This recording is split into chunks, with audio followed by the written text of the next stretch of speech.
संघं शरणं गच्छामि।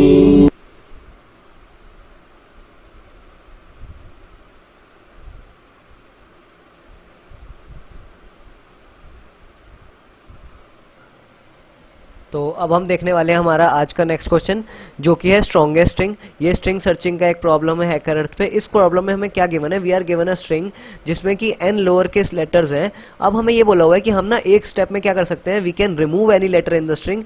और हमें क्या बोला हुआ है कि we are required to determine the maximum lexicographically sentence of the word we can leave so that all the letters are different. मतलब हमें जैसे मान लो हम डिलीशंस कर रहे हैं, तो डिलीशंस करने के बाद हम मैक्सिमम लेक्सोग्राफिकली सेंटेंस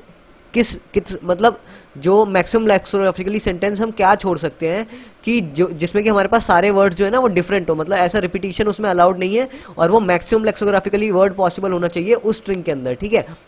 अब देखते हैं कि लेक्सोग्राफिकली ऑर्डर का मतलब क्या होता है बेसिकली, और मैक्सिमम लेक्सोग्राफिकली सेंटेंस का क्या मतलब होता है, हम कैसे डिटरमाइन कर सकते हैं कि ये जो वर्ड है ये लेक्सोग्राफिकली ग्रेटर देन है दूसरे से। तो इसमें जो 2 पॉइंट्स गिवन है ना, इसको मैं एक बारी आपको समझाता हूँ जैम बोर्ड पे कि ये दोनों क्या कह रहे हैं हमें। जैसे मान लो अगर हमें ये गिवन है कि A B C ये Z और X, ठीक है, और एक हमें गिवन है A B C और X, ठीक है। तो अगर हमें ये डिटरमाइन करना है कि जैसे मान लो ये S1 है और ये S2 है, तो हमें ये पता करना है कि कौन सी इसमें से बड़ी है और कौन सी छोटी है, लेक्सोग्राफिकली के अकॉर्डिंग हम देख रहे हैं। ठीक है, तो लेक्सोग्राफिकल ऑर्डर में हमें कौन सी ये बड़ी है या छोटी है ये देखना है। तो हम क्या करेंगे ना, हम सबसे पहले फर्स्ट इंडेक्स पे जाएंगे और वो कंपेयर करेंगे कि यहाँ पे भी ए है, यहाँ पे भी ए है। फिर हम क्या करेंगे, नेक्स्ट इंडेक्स पे जाएंगे, यहाँ पे भी है, यहाँ पे भी है। अब हम देखेंगे कि हम जिस इंडेक्स पे गए हैं ना वहाँ पे Z है, यहाँ पे C है। तो Z का जो S का वैल्यू होती है बेसिकली वो ग्रेटर देन होती है किससे, C से। ठीक है, तो हम क्या बोलेंगे कि हमारे पास जो इस इंडेक्स पे जो ये कैरेक्टर है ना ये ग्रेटर देन है इस इंडेक्स के कैरेक्टर से। ठीक है, तो हम बोलेंगे कि जिस भी इंडेक्स पे, मतलब हमें अगर किसी भी इंडेक्स पे जो कैरेक्टर्स हैं वो मतलब बेसिकली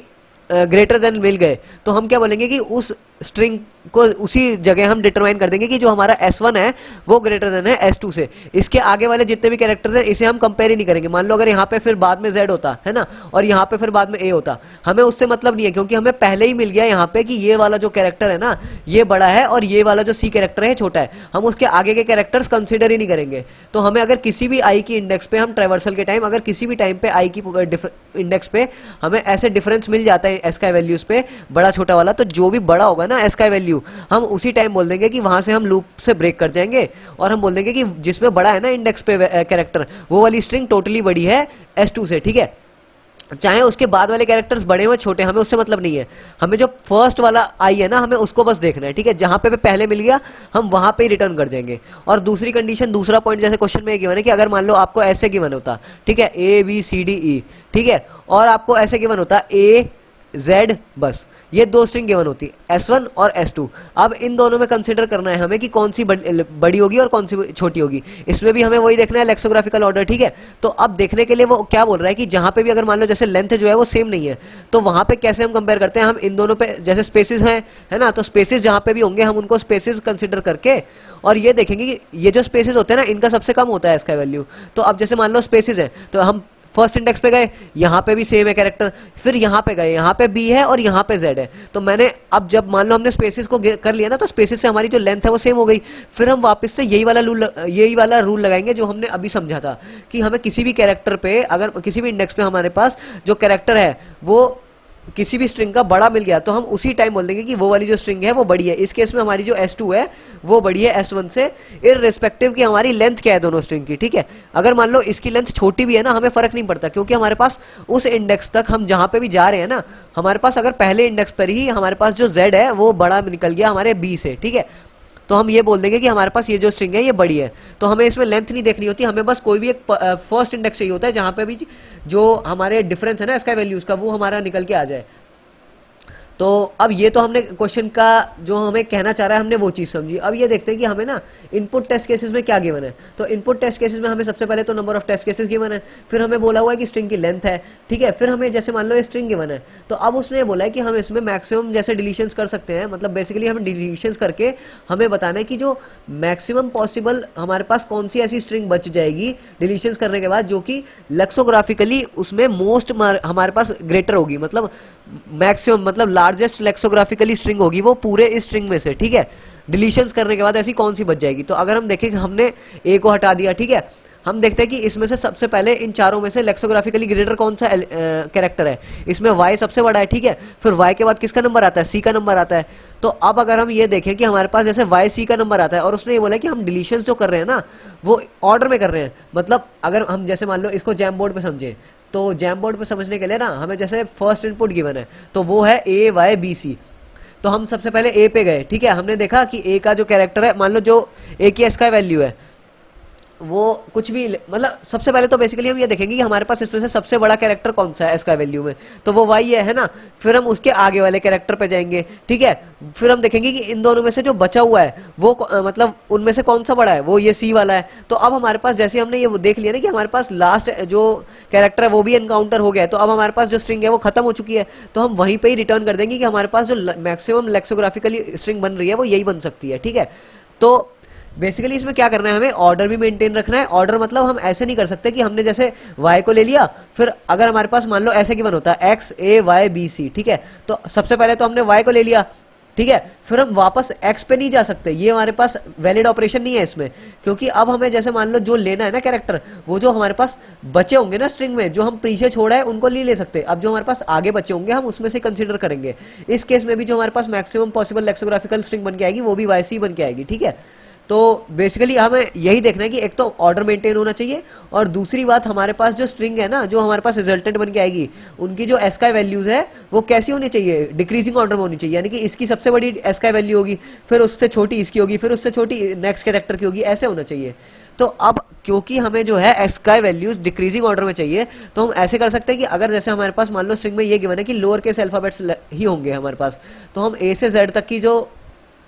हमारे पास रेंज होती है उसको कंसीडर करें, और क्योंकि हमें मैक्सिमम लेक्सोग्राफिकल ऑर्डर चाहिए तो इसमें हम ना ये ए से जेड ट्रैवर्स करने के बजाय हम क्या करेंगे, जेड से ए में ट्रैवर्स करेंगे, हमारे पास ए से जेड में नहीं करेंगे, हम जेड से ए में करेंगे, जिससे कि अगर हमारे पास मान लो ऐसे करें कि हम ना सबसे पहले जेड को देखें कि क्या हमारे पास इस स्ट्रिंग में जेड है, अगर हमारे पास इस एस स्ट्रिंग में जेड होता है तो हम उसको एक दूसरी स्ट्रिंग में ऐड कर लेंगे, ठीक है। फिर हम देखेंगे क्या जेड से पहले जो आता है ना, जैसे हमारे पास मान लो ये वाई हो गया, तो हम देखेंगे क्या, चेक करेंगे कि क्या वो वाई जो है वो यहाँ मतलब है इस स्ट्रिंग में, तो अगर वाई है तो उसको भी हम इसके पीछे अपेंड कर लेंगे। जैसे जेड तो इस केस में नहीं है तो हमने जेड को नहीं ले सकते क्योंकि वो है ही नहीं इसमें केस में। जिस केस में हमारे को इस स्ट्रिंग में एनकाउंटर हो जाता है वो कैरेक्टर, तो हम उस केस में